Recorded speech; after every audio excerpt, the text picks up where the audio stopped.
Welcome, everybody, to another episode of the Big Ben and Friends podcast. I am your host, Big Ben Ortmanns, and today, what can I say? You guys already see him. I got the biggest goddamn guest I've ever had on my podcast today. And I'm really appreciative that he is giving me his time today. He is a guy that I have known for quite a while. We've been friendly since we were kids. We got to be friends over this MSN Messenger group where I think it might have even been you that started it. It was like this weird networking group where we all helped each other and chirped each other at the same time. It was like the greatest thing ever. And it was a great learning experience just being in that group chat, just kind of listening to everybody kind of shoot their shit and everything. Oh, man. Those group chats could be wild, man. Those were fantastic. He's a Heart Dungeon graduate. You fucking know him. He's WWE superstar. He's a WWE producer now. He's the owner of Workhorse Fitness, which has been a huge thing for my life and for my fitness goals. And we're going to talk about that much later. Ladies and gentlemen, my buddy TJ Wilson. Hey, how you doing, brother?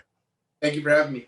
Thank you for doing this. I honestly, I really can't say thank you enough for allowing me to do this and for giving me your time, just because I know, as we were discussing before we hit the record button, there are literally a million podcasts right now. I'm sure you probably get asked 10 times a day, hey, can you do this? Can you do this? Can you do that? Can you tack? Blah, blah, blah, blah, blah. So the fact that you actually agreed to help me out and be a part of this is awesome. And hopefully we can provide everybody with a really entertaining hour here. So I know you, so it's no problem. But it's funny. I do get a lot of requests, and just randomly, I'll be like, you know what? I see someone's message in a message request. I'll be like, you know what? I'll do this guy's interview. And then, so I've done a few that have been fun, just completely out of the blue, completely on the fly, where it's people I don't even know. The situation's obviously different because I do know you. We've known each other for a very long time, but it just is fun. I mean, there's been a lot of these interviews over the last, I guess, 9 months. Now, what's crazy, and this is the one thing that I've really always just loved about the pro wrestling business, is the fact that we've been friends since we were kids, but we literally didn't meet until about 2 or 3 years ago, walking randomly in a hallway in Columbus, Ohio. Yeah. So, and that's kind of what the wrestling business and just networking does. That's the crazy world that we live in. This is a guy that I've known for almost half my life, and I didn't actually meet him until a couple of years ago. So almost always, in wrestling, we know each other, either our reputation, we've seen each other, or had some kind of I guess, maybe third party conversation or something, where before we actually in person meet each other, it feels like in the history of wrestling, just the way it's networked and the way it is, I guess, such a global thing, that this is kind of how it happens. Yeah. Now, speaking of global thing, we're in a bit of a shitstorm right now with this pandemic and whatnot. And for a guy like you, even though you were producing, a lot of people don't understand that you are still on the road just as hard as the boys are. You're there every night. You're making the towns. You might not be taking the bumps, but people don't understand the psychological drainage that takes part in having to make sure that everything remains perfect, because you're responsible for a lot of people. You're responsible for the television being a great product, essentially. That's your job. So the roles change quite a bit. As a talent, when I'm doing live events or just in general, I'm responsible for one match. I'm responsible for my match as a talent. As a producer, especially a producer of a live event, there's generally probably 2 producers on a live event, and they're in charge of the entire show, which is generally 8 matches. So, depending on the situation, but so 20, 25 talent. So it's very different on this side of things, and it's a learning process, and it's been cool. It's been really cool for me to kind of learn and kind of be engulfed in it all. I can imagine. And that was one thing I wanted to ask you is obviously you ran into your neck injury, which forced you to sidetrack your in-ring career, and you were able to transition into becoming a producer. And obviously from I've never gotten a chance to work with you as a producer, but all I've heard is nothing but rave reviews, and getting to talk with you and having you tell me some of the people that you were in charge of working with. Obviously the company trusts you with a lot of their top talent to make sure that they that they're out there producing. So how did you find that transition into becoming like a producer, and what is it like, and what's a day like as a WWE producer? The transition was actually I don't know if it was tough. It just was. If I'd been able to transition, say like, because after my injury, I was gone for 2 years. So I was, healing for 2 years, and just, I needed to get in the right spot. And it honestly would have been a smoother transition if I had been able to just, for my last match and then transition to producer the next week. It would have been a bit easier because I would have been around everybody, and I would have been at that time again, so engulfed in wrestling. But that 2 years I had off, I kind of distanced away from wrestling at certain points during those 2 years. I had to heal, and I needed to, I was just, I guess, maybe trying out different things mentally. Like maybe if I don't watch wrestling as much as I have my entire life, maybe that'll kind of help emotionally a little bit. So when I first came back as a producer, it took me a little bit to kind of, I guess, find my way and kind of find my footing. Luckily, early on, I was usually shadowing guys like Jamie Noble and Michael Hayes, Fit Finley, guys that I have a ton of respect for and that have been doing this for a very long time and are very good at this. And then, I would have random matches here and there. And like it would be different every week. I wouldn't just kind of be with the same talent all the time.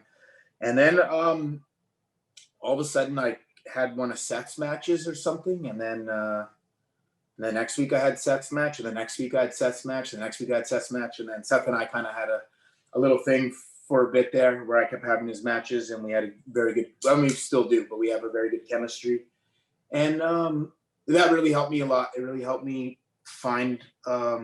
figure out exactly how I like to do. We all, it's same as wrestling. We all have a different approach to our in-ring. Same as producers, we all have a different approach to how we lay out our match, or how we kind of get our jobs accomplished. So we all have a different way of doing things.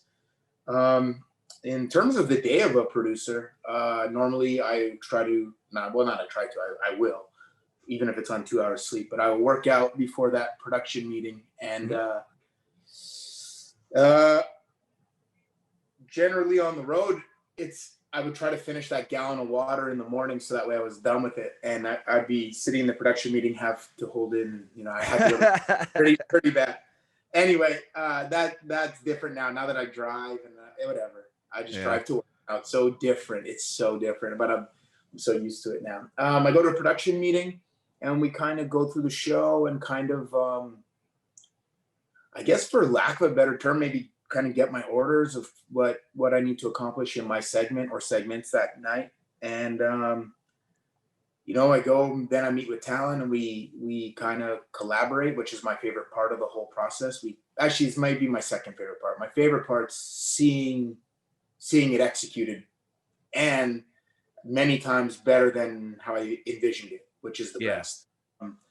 Collaborating with the talent, we put the match together, and then, I might have to circle back and go find out if things have changed, or, double check that what I have mapped out is the direction that this segment is looking for. And then it's go time. And then we're at the curtain and gorilla, and I'm pushing them out, and out they go. And no, it's cool, man. It's the very strange thing is Johnny Laurinaitis used to talk to me about being, not talk to me about it, but he would bring it up once in a while when I was a talent, that down the road he saw me being a producer, which I would always shoot down right away. And when you're an active talent, you're not thinking, you are kind of thinking of what's on that other side, but you don't really want to put too much thought in it. And I've been somebody I've realized this over these last few years, but I've always been pretty decent at living in that moment. So I do look to the future and try to have my future kind of mapped out, but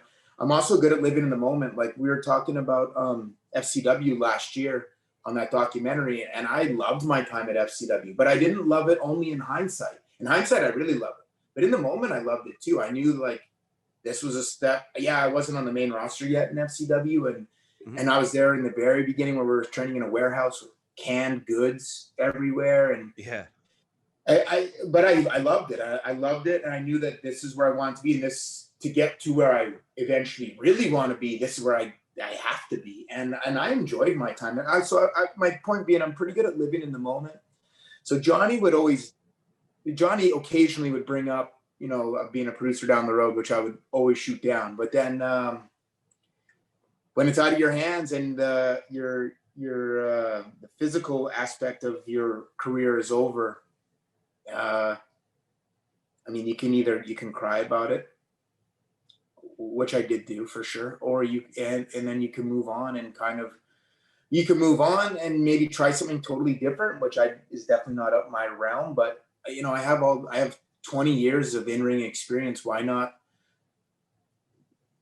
do what I can to help? If I help one person out, then that's cool. And then who knows what that person ends up transcending onto however many millions of people. Like, who knows? You never know. You never know the power that you might have over trying something. So anyway, now, out of curiosity, was there any other opportunities for you on the table other than production, like, or being a producer, rather, or like, no, was there any other thought? When we were talking, it was kind of like, hey, let's start here. Let's start as a producer, and we'll see if you like it, and then we'll, if not, we can.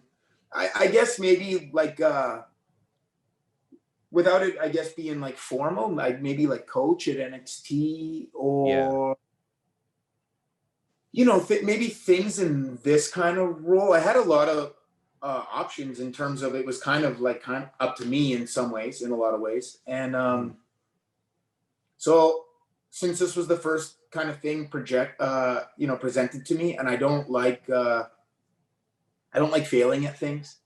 I don't think anyone does, but I mean, I really don't. I'm very competitive when it comes to certain things. So I'm like, even at first I was like, oh man, I feel like I'm in over my head with this producer thing. I took a lot of advice from all the producers that I worked with as a talent and that were there. Mike Rotundo, Michael Hayes, Arn Anderson, Jamie Noble again, Michael, these guys just, Johnny, always good TJ Wilson sounding board. John. Now, did you feel in over your head just because of the minds that you're in there with, and maybe you just didn't feel like you were up to par? Like, was that like a something on you, or did you feel like maybe the job itself was a little scary? Because I don't think people fully understand what producers do. Like, you're on the headsets, like, while the matches is going, like, you're producing, like, there's a lot more to it than people think.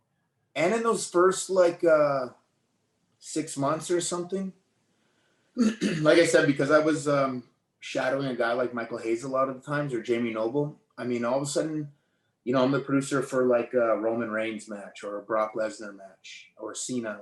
And to me, there's a part of me, like Brock, for example, or Cena. All three guys. I just Roman, all these guys. But how am I going to go tell Brock Lesnar what to do? in my mind, right?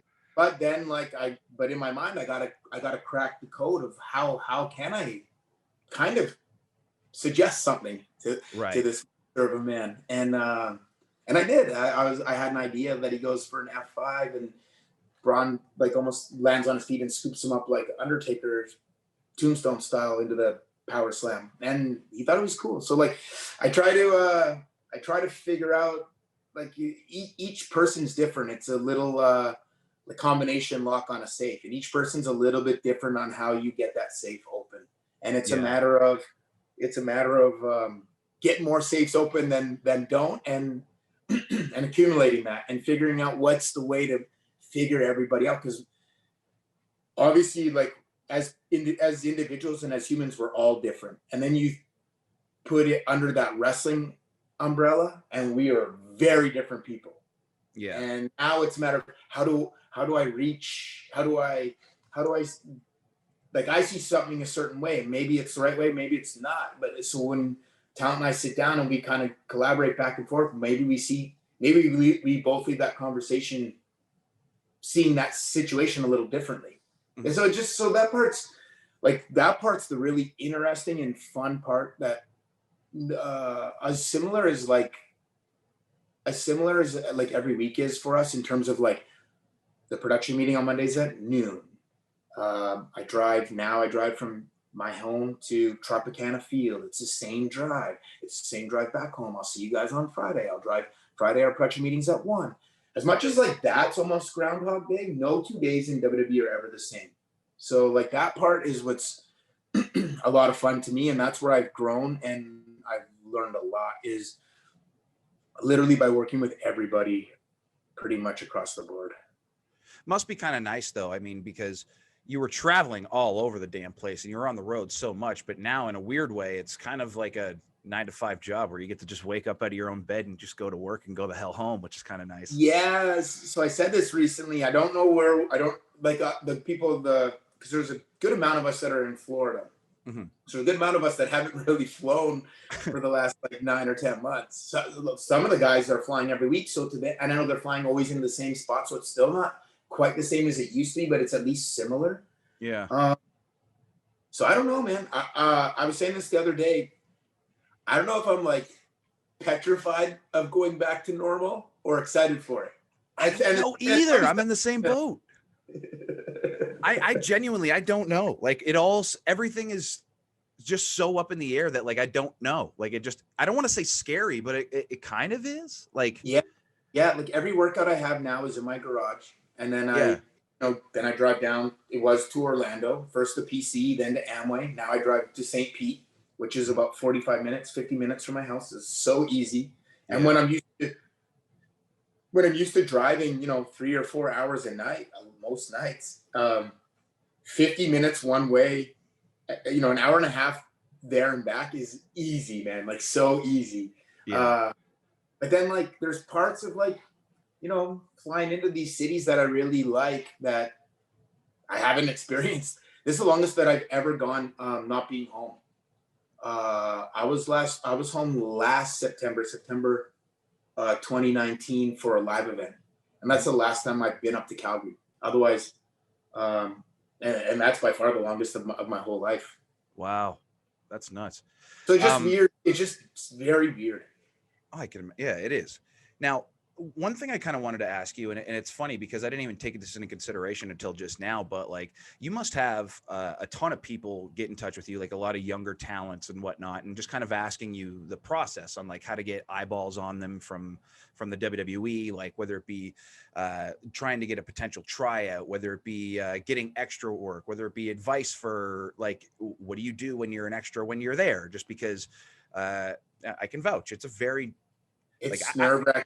It is the most nerve-wracking thing I always say that to people. So I was never booked as an extra, so I always try to. I don't always succeed at this, but I try to go out of my way to like make a point to like say hi to all the extras and always be overly nice to all the extras. Because I was never an extra, but I remember when I got called up, I remember feeling pretty nerve-wracking, and I'd been in the system at that point for almost 2 years, and I kind of had interactions like if guys were coming back from injury that come to FCW. So I'd had like little, training sessions in the ring, like little singles matches with like Cena and Edge and even Randy Orton. A few guys that were when they're coming back would stop by FCW. So I at least knew some people on the main roster. But even coming up was still nerve-wracking. Like before my debut, like my knees are shaking. And I'd been wrestling at that time. That's 2009. Been wrestling for almost 14 years, but still, like this is WWE, and to me, it was the dream, and I was so scared. So with extras, man, I know I don't always succeed, but I try my best to be like so over the top nice and like go out of my way to say hi to all the extras, because sometimes it's a lose-lose situation. Like, and obviously you can vouch, you've been an actor. Like it just is like, no matter where you are, you're in the wrong spot. Like if you're in the hallway, it's the wrong spot. If you're in catering, it's the wrong spot. If you're by the ring, maybe you're supposed to be by the ring, but maybe it's like, hey, why are you down here? You should be in.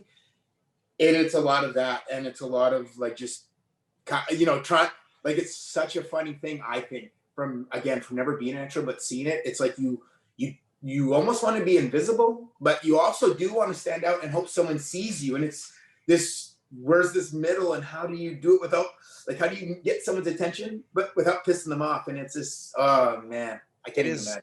It's definitely, it's a mind fuck. It's crazy just because like you kind of know you're like we're supposed to we're limited to these couple of areas, you know what I mean? And then you're also very strongly worded in the email, like there's some do's and don'ts, you know, and you're just like, oh yeah, and you're trying so hard to just focus on those do's and don'ts, but at the same time, like you come from a business where like, you know, when you go to those indie shows, like you say what's up to everybody, you shake everybody's hand, you say hi to everybody, and then you start to realize very quickly that you're annoying the fuck out of people when you do that while you're there, because they all know you guys all know one another. You see each other every fucking day. So, and you're busy. You guys all have stuff to do. Like there's not really dead time there. Like No.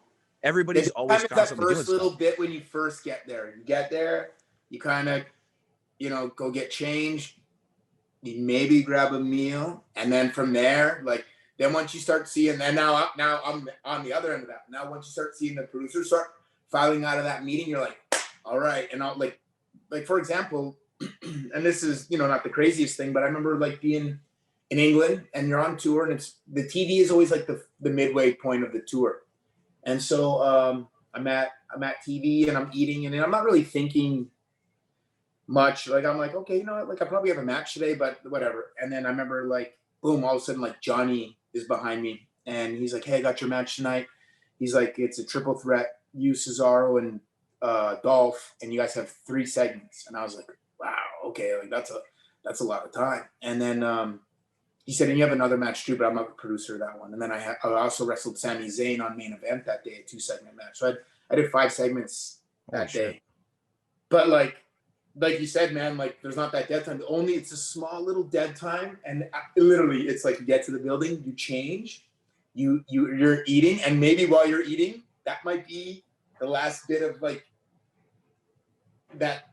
After that, it's all just go time, and you're like, your meal might even be interrupted, and you have to leave catering and go, start figuring things out or pre-tape. So there's it's easy for me to explain to you because you've been there, but like there's pre-tapes and we have a lot of media stuff, and you got like a lot of times and things are constantly changing on a hourly, like on a minute by minute basis there. So like I've watched you at ringside while I've been an extra, and it was almost kind of like how many stacks of paper are they going to give TJ today?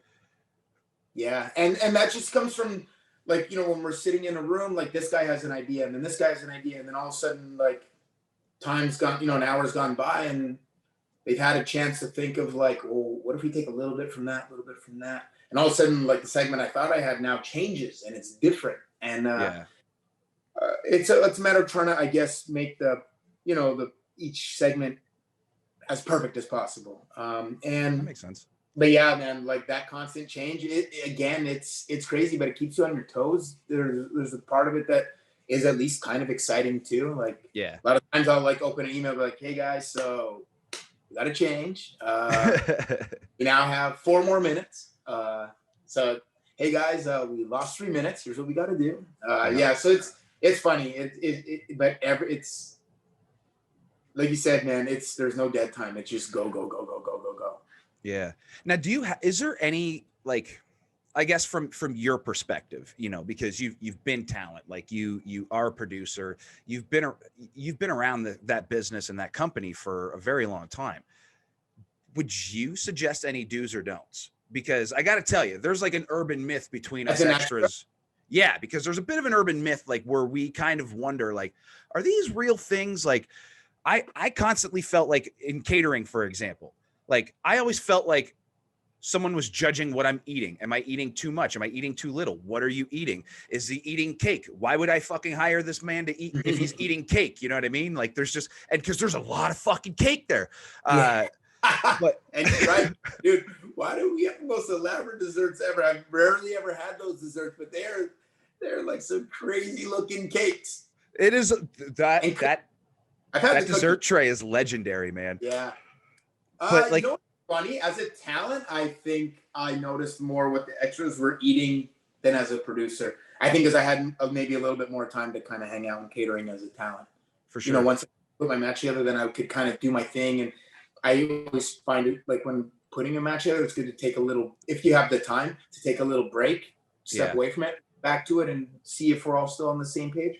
So like at that point, like, but it would have to be outlandish though. Like I remember seeing an extra, for example, eat like a giant piece of cake. And here's the thing. Now I understand. So say for example on the way I think I was there for this. I mean, yeah, maybe, probably. Did Shane bet somebody? Maybe, yeah. Yep, I was there for this. Holy shit, that's hilarious. So the way it used to be was Raw was Monday and then SmackDown was Tuesday. So the extras would have. Sorry, did I lose you there at all? Yeah, just the extras had their matches on Tuesday. That's the only part that we lost. Yeah. So the extras had their. Sorry, my someone's calling on my gate. The extras have their match on Tuesday. So, and a lot of times the extras were notified of this. So this is the part that's interesting to me. So let's say Tuesday when the matches are done and the show's on and you know you're not booked. Say you go to catering and you eat a giant cake. No problem. I get it. You feel like your job's done. But I've seen it, and it's very random. It's very rare. But I've seen it on a Monday. I've seen a guy eat a giant piece of cake on a Monday. And I'm thinking like, dude, you got to wrestle tomorrow. And I know like, if you know much about the human body, that piece of cake's not going to change anything one way or another. If you're really shredded and you eat an entire cake, the next day you're not all of a sudden, obese. I get it. It doesn't happen just like that. But like, still, you want to kind of put forth your best. So you're putting dirty fuel in the gas tank. Yeah, and I just found it funny when I'd see, and it's very rare, but when I'd see like that rare occasion of somebody go crazy on the Monday, when I'm like thinking, man, I know, and you have a match in the day tomorrow. Yeah. So that part I always understood people eating it on Tuesdays after, like when SmackDown's going on and you know for sure you're not booked. Tuesdays, I get it. Tuesdays, I'm all for it. I actually, things go back to normal. I start telling the extras, hey, like when you're done, I know you guys see that dessert, just go get it. Just eat it all because I'm not going to. So it's yours.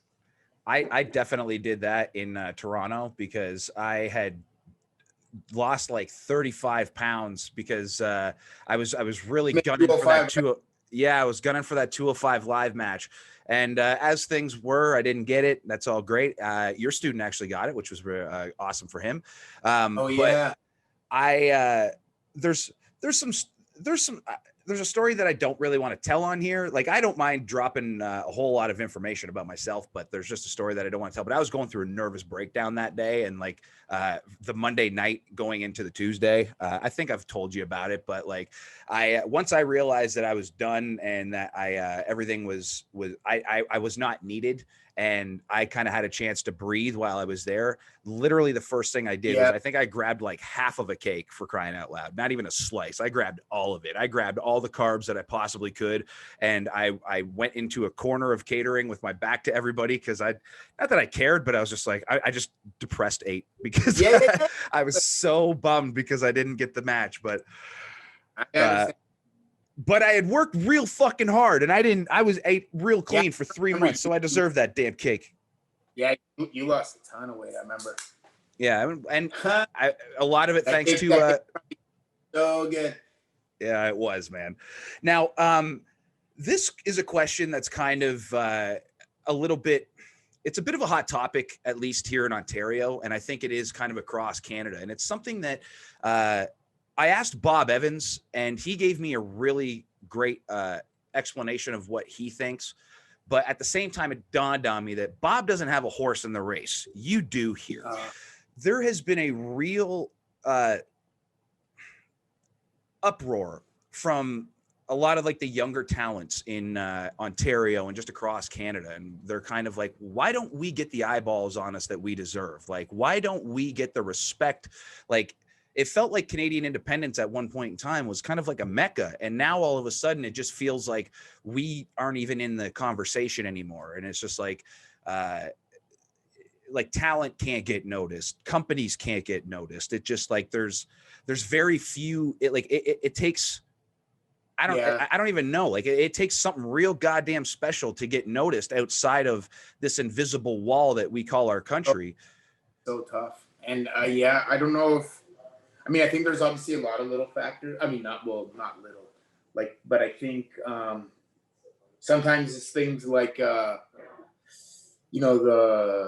not being legally able to work in the States, I think hurts sometimes. I know of guys that have got, been caught at the border, which, they're coming to do an indie show, but whatever. I think that's part of it. And I think just the cost, like I remember they wanted to, Harry and I ran into Homicide at a show in Buffalo. And he said that Gabe was looking to get a hold of Harry and I to do some Stampede Bulldog stuff in Ring of Honor in 2000, I think 4 or 5. Mm-hmm. And so he got our info, and then they looked into it, and they were like, "Oh man, like just the plane ticket alone for the two of us from Calgary to the Northeast, to Philly or to New York or New Jersey, just the plane ticket alone was so expensive. On top of like having, even if like we work for free, the plane ticket alone was just so expensive. It just like you're just." One of the guys said at one time, like you're just kind of, and this isn't to use it as a crutch either, but just geographically, it's like almost as, it's so weird. Just like you said, like there's this invisible line, and it should be so easy, and it should just be kind of the same, but for some reason it's not. Like you said, because of this line, and just geographically, it just becomes so hard. Like I remember when Jack Evans moved down to Florida, he actually got a raise at Ring of Honor because now he wasn't flying from Seattle, so his tickets got way cheaper, and then that became money in his pocket. So it just is interesting that like I think that's a big part of it. I think sometimes like I used to think that when I was in like 2003, 4, I used to think, man, if I lived in that Northeast area, I'm not saying I would have been killing it, but I would have a bigger name.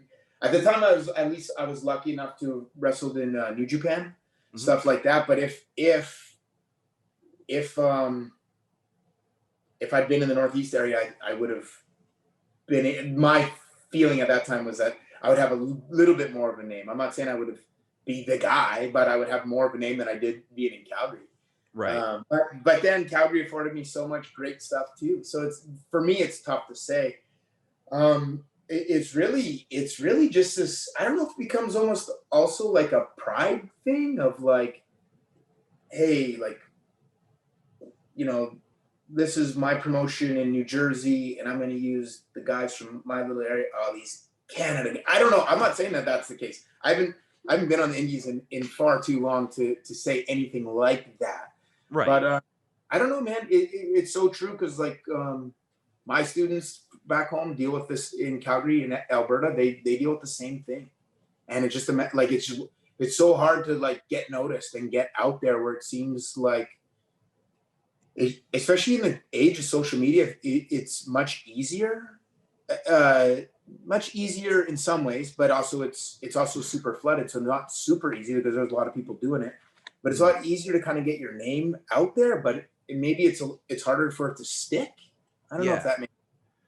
No, I get it. I almost kind of feel like, and I mean absolutely zero disrespect when I say this, just because I've worked for this company and I love this company, but I genuinely feel like Canada is almost like the Impact Wrestling of wrestling, where when you sit and watch the product, you realize, wow, there's a lot of fucking talented dudes here.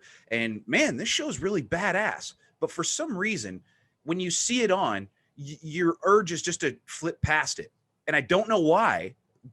Everything is good, but for some reason, it just kind of like, you're like, I'm okay. I can do without.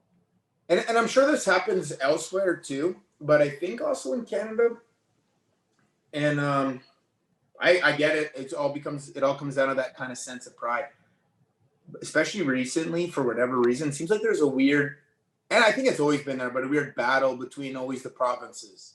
of like who's the best, and it becomes almost like a little bit of infighting rather than, it's not detrimental. Maybe it's actually giving everyone that good. There's a good chip on that you can have on your shoulder. There's a bad one, but there's a good one too. And I don't know. Maybe this infighting is helping with the good chip on the shoulder. I don't know. Again, I'm not directly involved, but I do definitely see this weird infighting that I don't. Again, I'm not a part of the independence. I don't know if it happens in the States. I don't know. I'm sure it does, obviously, but I don't see it as prevalent as I see it in Canadian wrestling. And also maybe that's because Canada's so spread out and it doesn't have a super dense population. So it becomes harder to like really get behind. So I don't know, man. I don't know, but I do think some of the infighting, I think may be good in terms of causing a chip on shoulder, but it may also be bad and almost detrimental in some ways, rather than almost, I know this is going to sound so cliche, but almost like working together, almost like, hey, look, this is Canada as a whole. This is what we got. I completely agree with that 100%. And I appreciate that just because it's an outside perspective on something that's home for you, Yeah. And it's an educated perspective as well. But it's funny because I was just thinking about that this morning, where I think that's kind of what it is. Like Canada almost needs, like in the States, like there's all these companies that have really established themselves, and the wrestlers that work there they show pride in the companies that they work for. And I just don't know if that's necessarily as prevalent here. Yeah, I think you're right, and I think that again, like I know I just said it 4 times, but that pride, like you said, that sense of pride, and like this is where I work, and I'm proud of this, and I don't know, I get that, and then. But I think what it is people don't want to piss other people off. It's just because there is a lot of infighting within Canadian independent wrestling, and people don't realize that. Like, I feel like people don't want to promote certain things because it's going to piss off this promoter, and it might potentially, not give you other opportunities here. And it's I'd like asking everybody this question, because I think when we filter this down, pettiness is starting to become a lot of the filtered answer that's coming through here. Yeah, and like for example, and this is just something real simple, but like I don't know if there still is, but there was a PWA in Ontario. Yeah, they're in the same city as me. And so I wrestled for PWA, a company in Alberta. I wrestled there for many years, and I remember like something, like in a conversation, like, oh, PWA, oh, what PWA? Oh, this one in Alberta. Oh, I thought you meant the Ontario one. No, blah, blah, blah, in Alberta. And then like someone else being like, oh, we're way better than them. And it's like, oh, well, hold on. That's cool. I get the pride, but have you ever actually watched them? No. Okay. Well, how can you have this opinion? Exactly. Now, it just is a funny sense of pride. It really is. And that's another thing I wanted to ask you as well. Like, I mean, you watch a lot of wrestling during the week, obviously, just because of your job. Like, you're forced to watch like all the WWE product. But you're also a guy who watching wrestling is that's your life. Like, wrestling is your life. Like, you genuinely love it. Are you watching anything else outside of WWE at the moment? And if you are, what are you paying attention to? In terms of wrestling? Yeah, just anything. Yeah, I check out everything when it comes to wrestling. If it's on TV, I'll check it out. I have friends everywhere, so I like keeping an eye on my friends, keeping a tab on my friends and what they're doing, and seeing. Again, in this landscape, it's a little bit different, a little bit, I don't know, maybe trickier to see maybe what's working, what I feel is working, what I feel is maybe not working. It's hard to tell because it's not really a live audience, and if there is, it's not a giant. It's it's pretty small numbers because that's what it has to be. So it's hard to get a proper sample size of kind of working, what's not working. Like for example, I think it's great, but like I'd be so interested to see the reaction in arenas with fans. What's the reaction to Roman Reigns with Paul Heyman? What's that reaction? Like what Roman's doing right now with Roman, Jay, and Paul is amazing. What's the reaction like in the arena with actual fans? I don't none of us know. We can guess. I can guess what it might be. But when I guess what it might be, am I guessing for what it might be in Topeka, Kansas, or am I guessing what it might be in Chicago? Because I know those are going to be two very different things. So when it comes to that, so I'm watching everything and trying to decipher if I feel like, does this work does this work in this environment, or does this work better when things are back to normal? And yeah, so I do watch everything. Like, people send me matches all the time. I watch independent matches of my friends that they'll send me, or someone messages me and asks me to kind of look at something for them. If I have the time, I'll do it. So I'm watching a little bit of everything. And I've certainly been guilty of that as well. Like, if there's something that I feel very prideful of, and it's like, I need to know if it's actually passes somebody else's test other than mine, I usually send it to you. Sure, and you usually tear it apart, and I love every goddamn second of it. So thank you very much for that, by the way. My pleasure. Now, I don't know if you're technically allowed to answer this, but like, is there anything that you would, is there anything that's catching your eye outside of WWE that you would recommend? I'm trying to think. I would probably say a lot of times I end up finding myself watching like,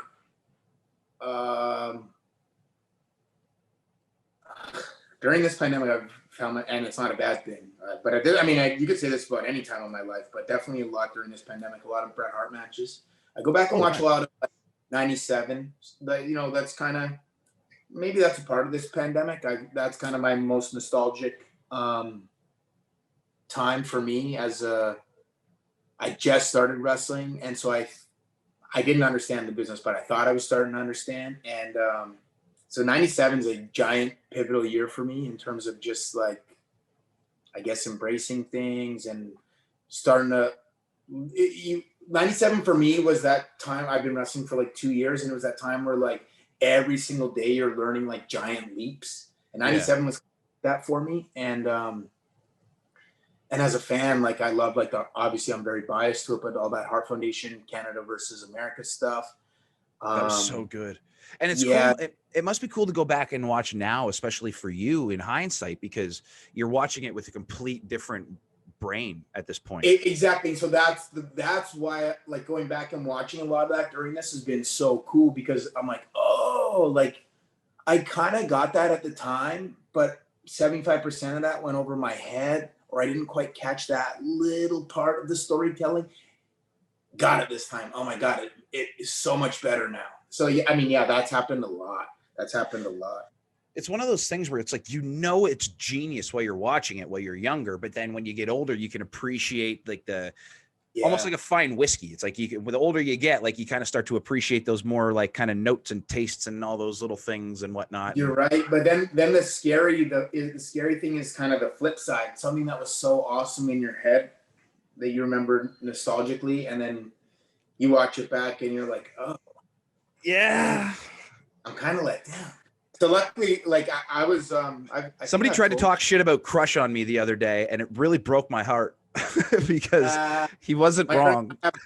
Ongoing thing. Like, I loved Crush as a kid, man. Loved him. So did I. And I always thought, this is a complete sidebar, but one of my favorite things about Crush in WWF is that he kept changing like these gimmicks, but he always just was Crush. Why? He's the only guy. Like, and at one point in time, he had face tattoos and then transitioned to no face tattoos, which was unbelievably impressive. And he great tattoo removal. He had a good in. And by the way, with the face tattoo and without the face tattoo, he's still Crush. In Demolition, he's Crush. No matter what, he's still Crush. Jailbird Crush. Even with Yokozuna Crush. Demolition Crush. Kona Crush. Dude, he's always Crush for some. Like, Repo Man is Smash, and then he's Repo Man. And, it's just funny. It's just so funny that he was, no matter what, he changed. He's always he was awesome. I always thought he was awesome, but it definitely broke. Crush was literally one of my favorite, like, in that time, 92, 93. I was so enamored. I remember meeting him backstage and just seeing how big he was, like how tall he was. Yeah. And big, and I just was like, wow. it even made me like him more. I already went in like, yeah, he's one of my favorites at that time. And when I met him and saw how big he was, and he was, of course, real nice to us. Yeah. I just remember thinking like, wow, Crush is the man. See, WrestleMania 10 is my favorite wrestling show that's ever existed, from top to bottom, especially because it started with Owen and Brett, and that's my favorite match ever. But that also had Crush versus Macho Man in that Falls Count Anywhere, where Macho fucking hung him by his feet. Yeah. I love that match so much. One thing I wanted to talk to you about before we start getting into the old rapid fire questions that I've got from the audience, and because I want to be respectful of your time, but I want to talk about Workhorse Fitness because it's no longer just a supplement company. Like, you have opened up a training facility, and you've got yourself a ring in there, and you're working with, you know, talent that's on TV right now. You're also working with some other guys, training them. Like, I know that you're training Alex, who is your business partner, and unbelievably nice guy who's been great with me. And you've really transitioned into really making people's lives better from a fitness perspective. I know that obviously you started doing that during your downtime with your injury, but like, how did this all come about, first of all? And basically just tell us all about it for anybody who doesn't know, because it's been what's really helped me over these last few years. Yeah, no, that's so awesome to hear. And yeah, you've been a big supporter from the beginning, which has been cool. It started because I'd done a couple of signings and seminars, and then Alex was kind of like keeping those dates for me, and just so I would like stay ahead of it all. And then one point, I think a supplement company or something reached out and, you know, wanted to send me some stuff. I'd post about it, something like that. And then Alex was looking into that, and then he was like, well, wait a minute. He knew a guy here in Florida that ran like his own little company, and where he got I guess his ingredients and stuff from like this distribution company, and the lab that actually makes everything, all the ingredients. So then got a hold of them and talked to them and decided like, well, rather than kind of, you know, maybe be somewhat of an ambassador for someone else, why not try my own thing? And then I get to control like what ingredients are in it and what, because there's like, when I initially looked at this lab that makes everything, they kind of had like the ingredients like almost listed like A, B, C, A being the best, C still being, you know, good ingredients but not premium. And I thought like, well, hold on, if I want to represent a company, I want a company that only has A ingredients. I don't want any B or C's. Right. And I found the best way to do that was to kind of do my own. And so that's kind of where that idea sparked from. And then it just kind of, it's been cool because there's a lot of ups and downs and kind of figuring things out and learning. Like originally, we wanted a bunch of this glycogen or something. I can't remember the name.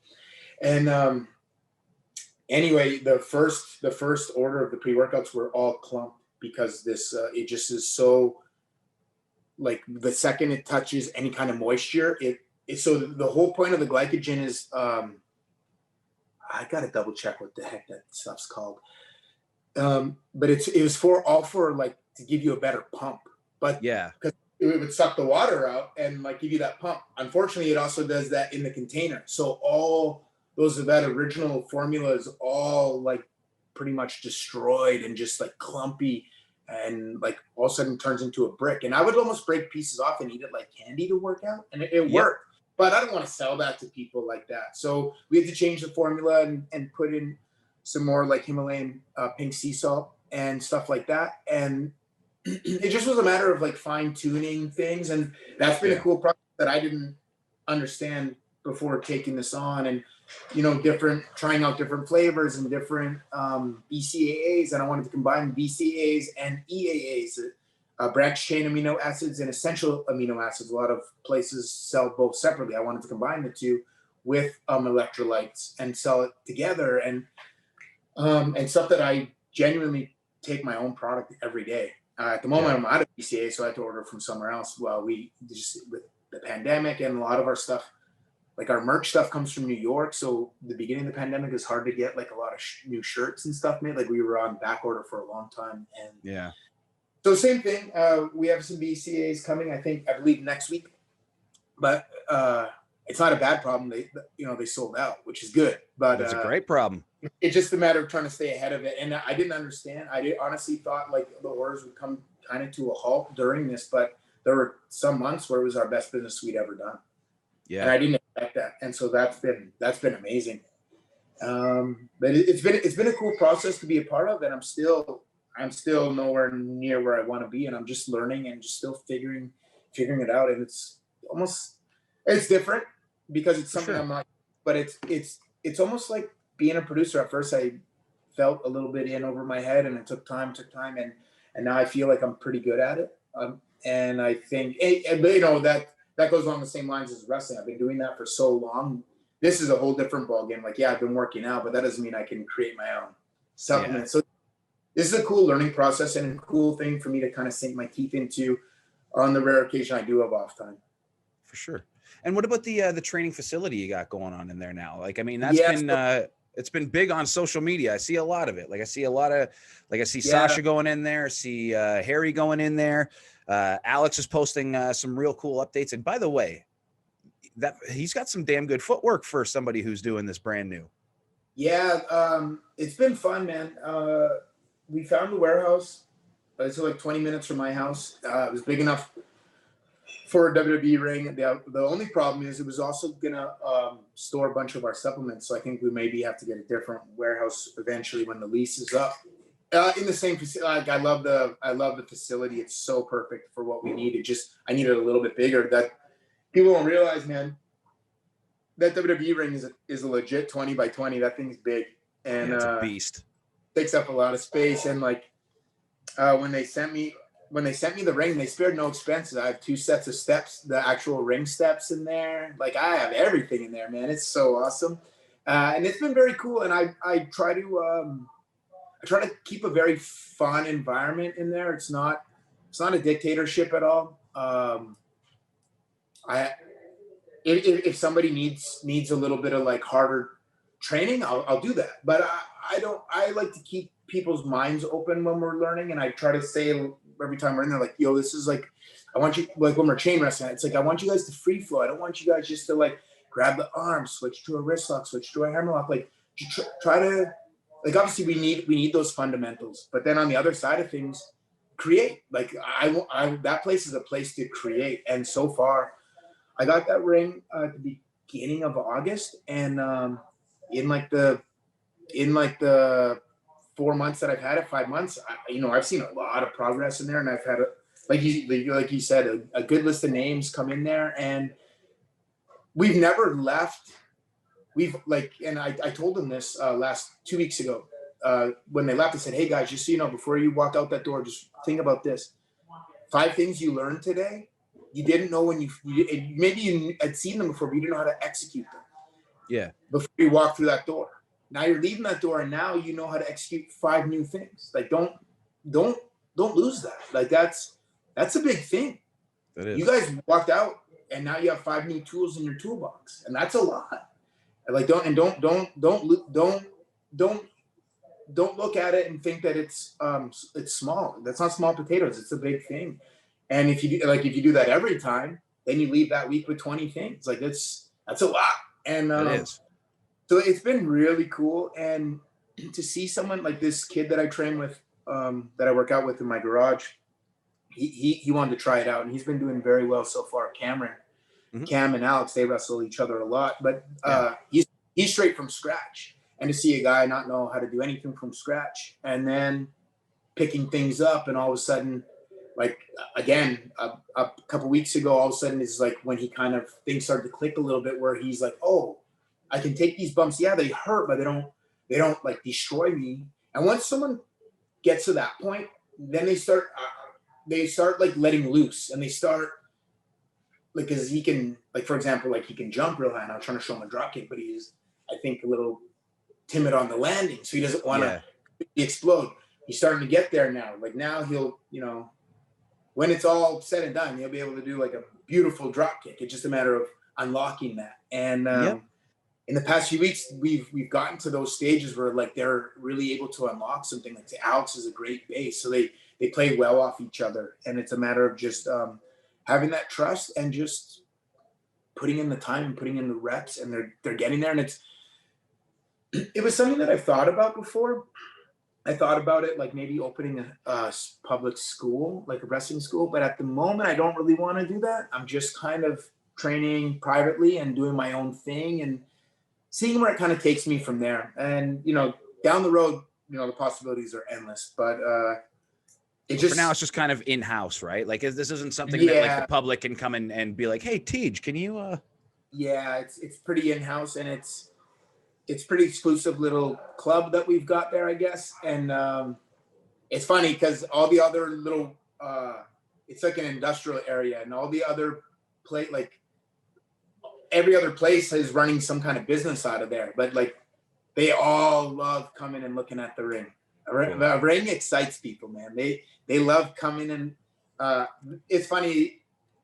I wasn't there, but a couple of the guys saw Alex there, so they're like, "Hey, that was Tyson Kidd, right?" Like, yeah, man. Can we just like please look at that ring? Like, they recognized me, but they didn't want to come talk to me. I think they were not intimidated. They just, I don't know. They just didn't come say hi to me. Want to bother you? Yeah.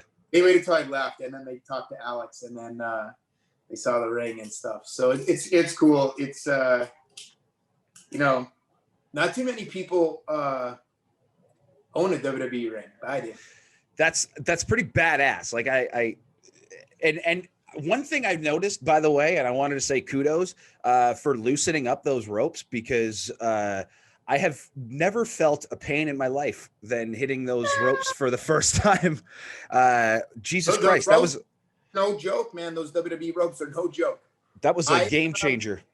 So I learned to wrestle on really loose ropes. Like obviously, and in the dungeon where there's no ropes, but I keep them kind of loose because I just don't want to put too much strain on the ring. Yeah. Actually, I have one of the refs. Man, we have such a great system of people, but I have one of the refs who came and unloaded the truck and helped set up the ring for me. He's coming tomorrow to just kind of keep uptake on the ring and just, kind of fine tune it a little bit, tighten the cables on the bottom, tighten the ropes a little bit, and just like fine tune everything for me. And like, man, I don't know anything on how to do that. Is that Daryl? No, he was there though. Drake.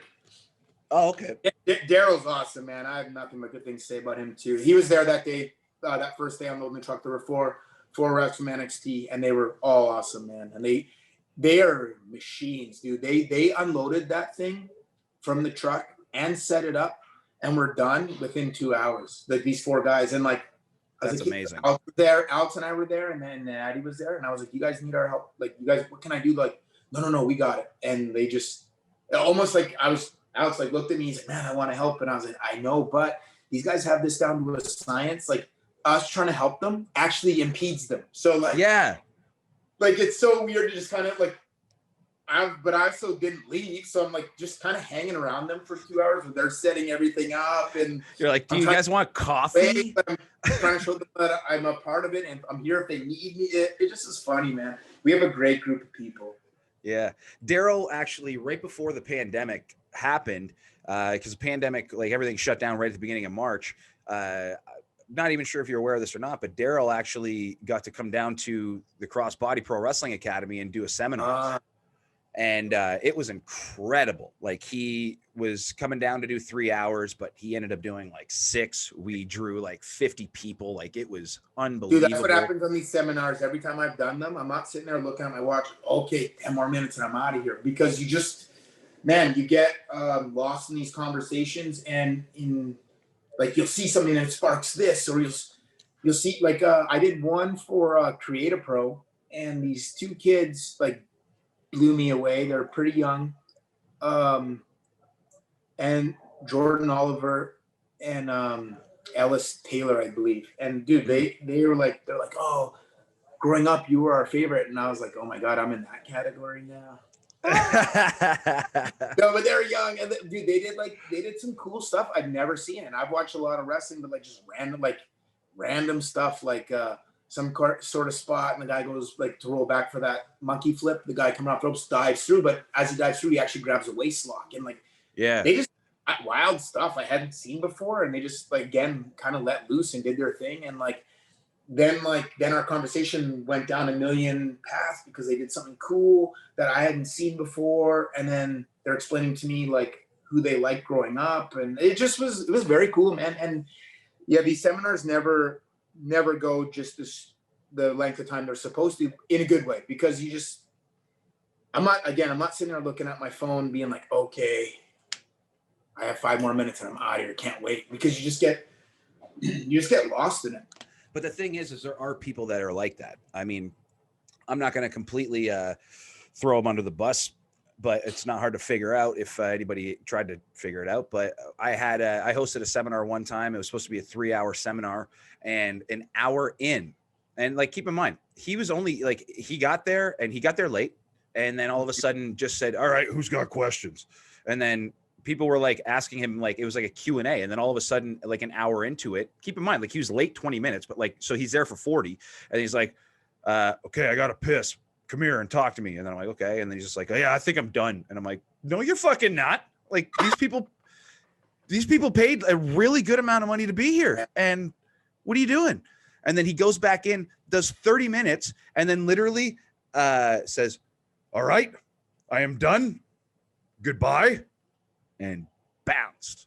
Wow. So that Creative Pro one was the first one I did. Obviously, I'm very good friends with both Kurt Hawkins and Pat Buck. Like, but Brian Myers is literally one of my best friends on this planet. Dude, I stayed at his house that like I did TV, and then I went to his house, and then I stayed there for a few days, and we did Creative Pro, and I did a signing at his show.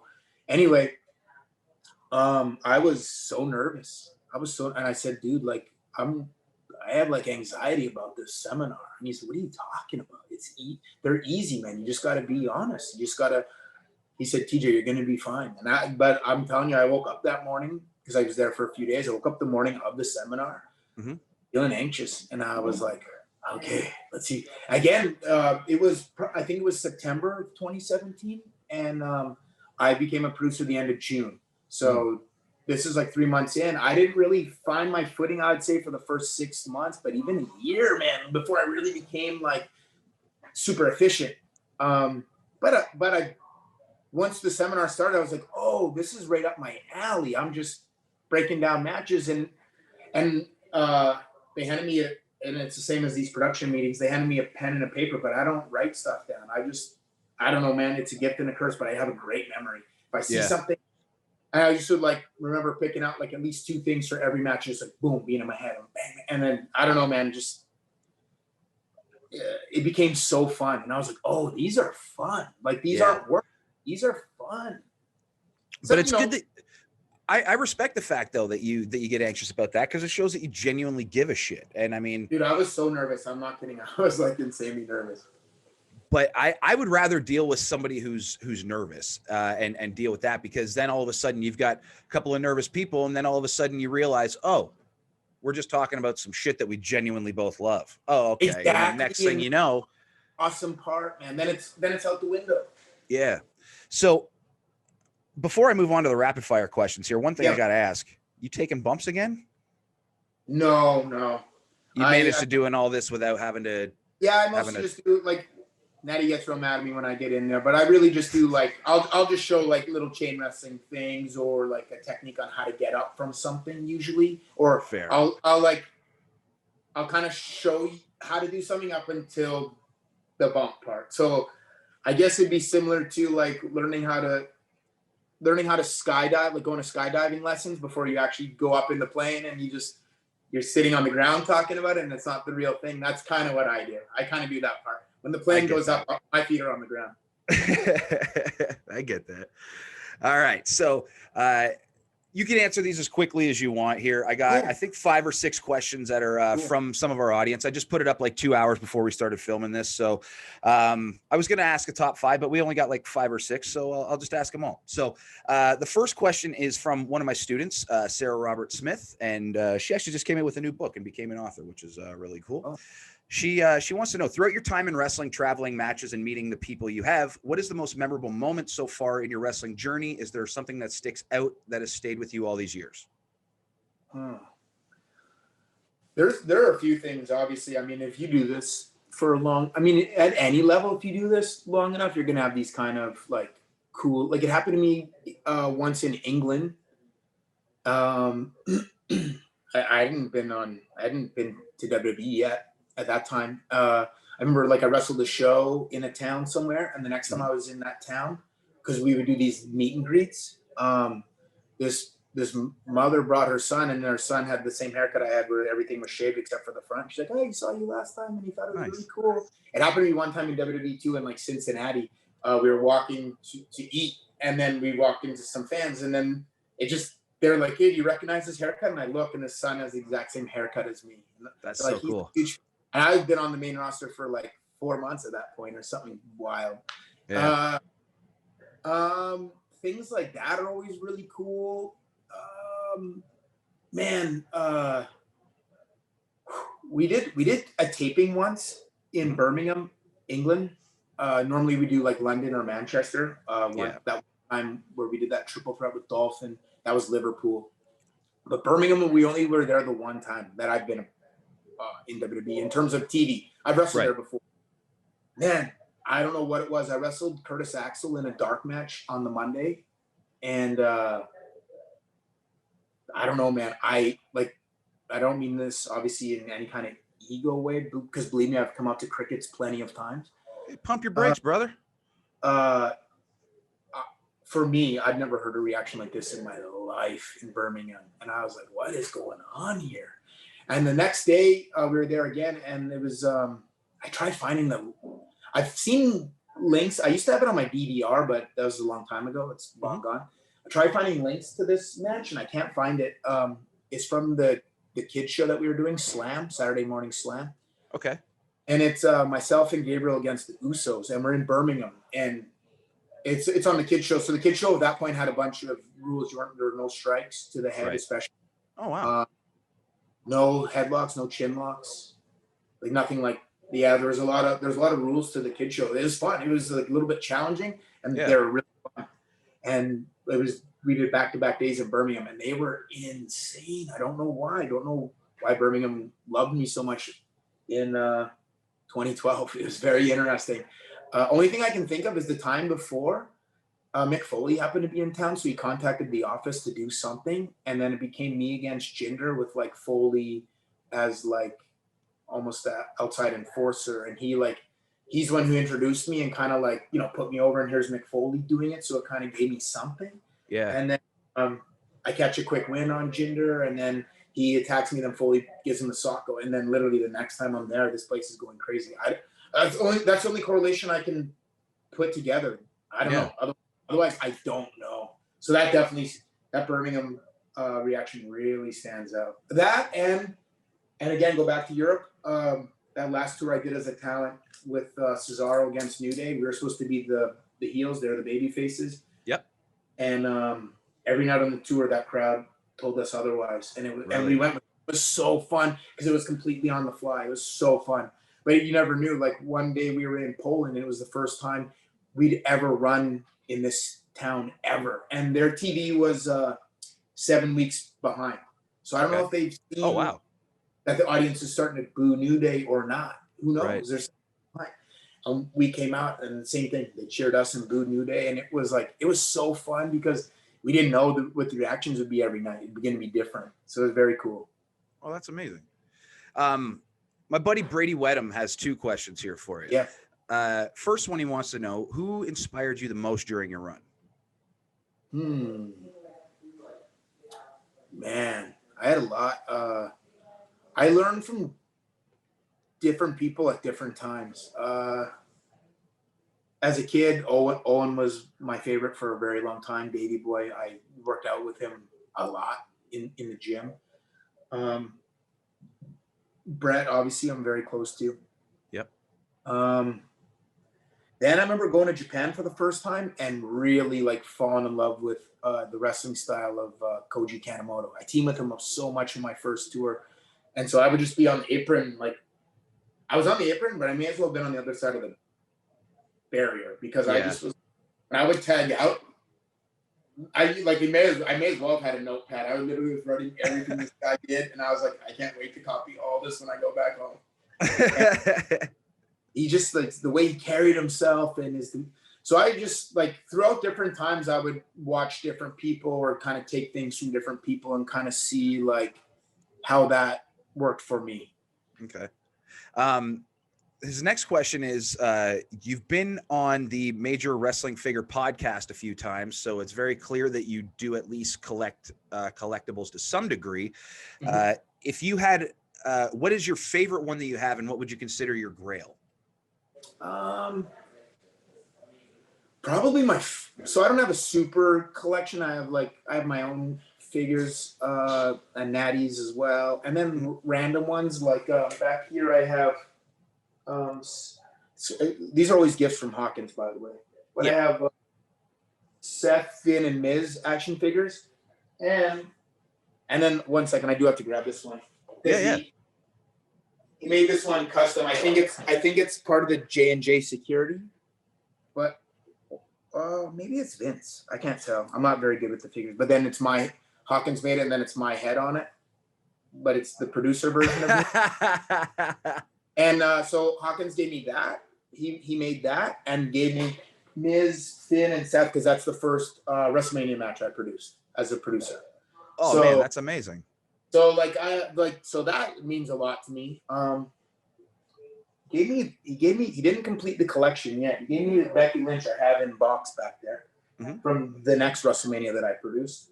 Yeah. But I don't have Ronda or Charlotte in there yet, but I'll get it. Anyway, I collect. I would have to probably say my first action figure because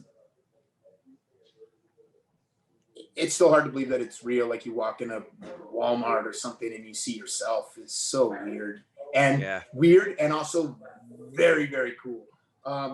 Also the very first video game. I have it somewhere. I think it was Raw versus SmackDown 20. I get confused on the years, 10 or 11. And Harry and I start out in that game as tag team champions. So it's my first game, but we're also the tag champions in it when you start. So like double whammy. So like it's so awesome to me. That's cool. Do you have are you kind of like Zack Ryder where you have like a huge collection of like your own figures that you just have kicking around? No, I just kind of have one of each. Like I did get like a few, but I usually end up giving them away to people as gifts. Yeah, what a vain gift to give away. Here's a toy version of me. Go play with me. If you wanted more of me, here you are. All right. I got another question from a gentleman named Adam Petrie. Being around the business so much as a child, was there any wrestler that you met that you were nervous, excited to meet, or was it just normal to be around these larger than life personalities and it didn't faze you? Nope. Always super nervous to meet these guys every time. Like every time I saw, and I had a good relationship with Owen, but every time I saw Owen, still nervous to see him. I was really nervous. Davey and I'd work out together. I'd still be nervous. Like I grew up real shy, and I think, I grew up just my mom and my two sisters, so like no male influence. And as a kid, I was very intimidated by like my friends' dads and a male figure. And man, I would ride in the car. It would just be me and Davey going to the gym, and I would like not really say a word. I would like just ask him, and then eventually, I just would ask him questions about. And I just would think of a question and be like, okay, no one says if there's not a conversation in like 5 minutes, I'll ask him this question. Yeah. See, what does he think of Shawn Michaels as a wrestler? And so dude, nervous. I was always nervous. And I remember like when these guys, like when Cena was coming back from an injury, maybe his pec, he came and I wrestled with him at FCW. Yeah, I wrestled him a couple times down there. One time we kind of had like a little practice style singles match, but like, dude, I'm nervous as hell. I was nervous. I don't know, man. It finally, like one day it clicked, and I was like, okay, like I feel like these are my peers. I fit in with these guys now. And then I wasn't as nervous. I still was nervous, obviously, for my performance, but I wasn't as nervous to be around them.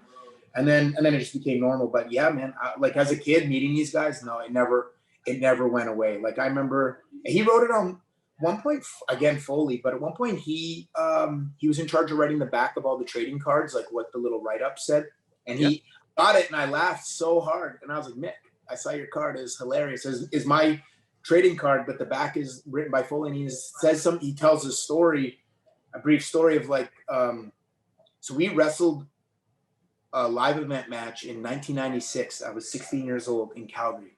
Yep. At the Saddle Dome. And the next year was the Canadian Stampede. And I remember like maybe JBL kind of making a joke. He's like, Harry and I were in the locker room. He's like, hey, Harry, you guys aren't on the show this time? And we're like, of course, like, no. And then I remember like Foley coming up to me and saying, hey, TJ, nice to see you again. And I was like, how the hell did this guy remember my name? I'm not Harry. Harry's Davies. Like, what? Right. And so he wrote that on the card like that. I was blown away by him remembering my name a year later. But oh, that's awesome. I'm still blown away by it. But yeah, Foley's always been so cool to me. And I'm talking like me as a 16-year-old kid. 15-year-old. I first met him on the bus going to WrestleMania 12. Really, eh? Yeah, he hadn't debuted yet. He debuts the day after, but he's been so nice, man. Oh, that's amazing. Every time I've ever seen him. One of my boys here, his name is Andy. He wrestles as Young Love. He looks up to you a lot. I know that. He wants to know if you could describe your career using one word, what would it be? Oh man. Trying to think if I have a better perseverance. I like that. I mean, that's a hell of a question, man. That's a great question. I like that. I got two more questions here for you. Justin Gilmet wants to know, what drives you to be better? I don't know. That's a great question. I'm not entirely sure. There's some kind of competitive edge in me that I've always had, whether, it's playing video games or, I don't know, even tests in school. I remember kind of competing with people. I don't know, man. Like as a kid, I was a very good speller, and I remember like being very competitive about like in my class about like being the best speller. I have to be the best. And I don't know, man, there's some weird competitive edge in me that, but at the same time, I don't want to push other people down. I want other people. That's like part of training in this ring. I love seeing people improve and getting better. And then it makes me want to be better. What it is, I'm not entirely sure. I don't know why I'm wired that way, but there's just, I don't know. I get inspiration from a lot of people and a lot of, like Michael Jordan and things like that, where I watch them and it's like, okay, like going into that 97, 98 season, Jordan already won 5 rings. Why is he already had at that point the best regular season record of all time. Why is he so competitive in 97, 98? Because he is just how he's wired. And you watch that Last Dance and you see like he's tricking himself. He'd make up fake stories that like this guy, talk trash to him, never happened. But that was like, but he would use that to drive him. And I'm not saying I'm the same, not by any means, but there's some competitive edge in me that I can't turn that switch off. It still is in there, and I still want to be the best at what I do. That's a great answer. And last question of the podcast before we let you get going today, sir, is from one of my students and the crossbody pro wrestling champion, Holden Albright. He wants to know, what's the biggest piece of advice that you hear frequently that you don't necessarily agree with? Wow. That's awesome.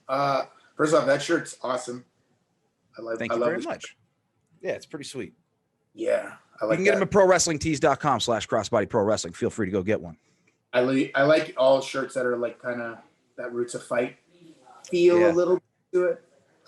We designed these so then that way the boys could get something during the downtime. Like this was a project of mine where I wanted to make sure that we made some cool company shirts, but literally the entire profit.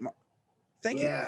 The profit margin's literally split between the wrestler, our production staff, and the graphic artist who made it. I see no dimes. So That's awesome, man. That's go so support cool. the boys.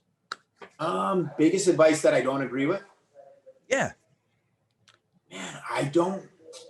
Like, what's something that you hear often that you're just like, so this might be small. This might be too inside baseball. I was actually just having this conversation last week in the locker room. So there's this theory about like throwing a wrestling punch. Yeah. And about like, oh, like you've never been in a fight before, so you don't know how to throw a wrestling punch. Like, what? The two are not the same. If I throw a real life punch, doesn't mean that I throw a good working punch. They're very different things. They're not the same thing at all. right. Like, I don't know. So like, that's probably not the biggest by any means, but that's the most recent that someone was bringing that up, saying like an old timer had said that to them. And that's I've heard that a lot, but I don't know that I fully agree with it. I don't know that you have to have thrown, a certain number of real punches at a human's face in order to throw a pro wrestling punch. I don't think there's that correlation there. Just be like, I don't know. I could be wrong, but this is my theory. I just don't think it's like, for example, maybe, but I've never, and I'm glad I haven't. I've never seen Randy Orton throw a real punch at somebody, but I know that I really like his punch when I'm watching him on Monday Night Raw. Right. I don't know. I'm just saying I don't know. No, I get you. I personally think that, like, if you were to learn how to box, it's certainly not going to help, or certainly not going to hurt your ability to strike. Oh, no doubt. The same way that if you were to learn jujitsu, it's certainly going to really improve your ability to chain wrestle. It just kind of helps you understand things a lot better and technique wise. Yep. And I definitely think you should take from that, no doubt. But I just think to pretend it's so black and white I don't think it's entirely true. I don't think so either. I think it's one of those things where if you got it, that's great. But I mean, if you don't, I mean, that's not the business that we're in, is punching people in the face for real. Yeah. And obviously it's simulated and you want it to be as real as possible. I get that. I just don't know if the two, and I don't know. I just don't 100% buy into that the two correlate together. Obviously, the better your technique is, the better your technique is. And, of course. And the more it can look like boxing or UFC, obviously the better. There's no doubt about that. 100%. Like I was such a huge fan of Bret Hart's punch, but now that I know what I know about kickboxing and actual striking, there's nothing of you wouldn't be able to throw a Bret Hart punch in a real fight. And if you did, I mean, like, you're gonna fucking hurt your hand for crying out loud. Yeah. So, right, but I get it. But he was also the best the work punch I've ever seen. So yeah, you're 100% right. Yeah, that's I actually just watched something where he told this story about getting into a fight with these guys with Davey when they were much, much younger. And so it's like, Brett, I already knew this story. I saw Brett publicly tell the story recently. Yeah. So I know that he knows how to throw punches for real too. So maybe I'm wrong. Maybe there is a correlate. Who the hell knows? Who fucking knows, right? Well, Tej, man, I've taken, oh wow, we've gone like 20 or 30 minutes over the allotted time. So I can't thank you enough for providing me this time to do this. This has been fantastic. This has been such a great conversation. For anybody watching, you can find me on all of my social medias, my personal ones at Big Ben is Angry. I'm on Twitter, Instagram, the whole shebang. You can find the show at Big Ben AF Podcast on Twitter, Instagram, and at youtube.com/Big Ben AF Podcast. You can also find Crossbody Pro Wrestling at CBPW Academy across the board on YouTube as well. And you can also find me on my new Twitch channel that I'm going real hard at and trying to stream every day, which is twitch.tv/Big Ben is Angry. Tej, where can we find you on all your socials, and where can we find Workhorse Fitness? So my Instagram is at TJ Wilson 711. I couldn't quite get TJ Wilson was already taken. 711's my birthday. Plus it's a store everybody knows. So I figured I don't know. I should have maybe just put WWE, but I didn't. I just put 711, and then it went through, and I was like, oh, I guess this is it.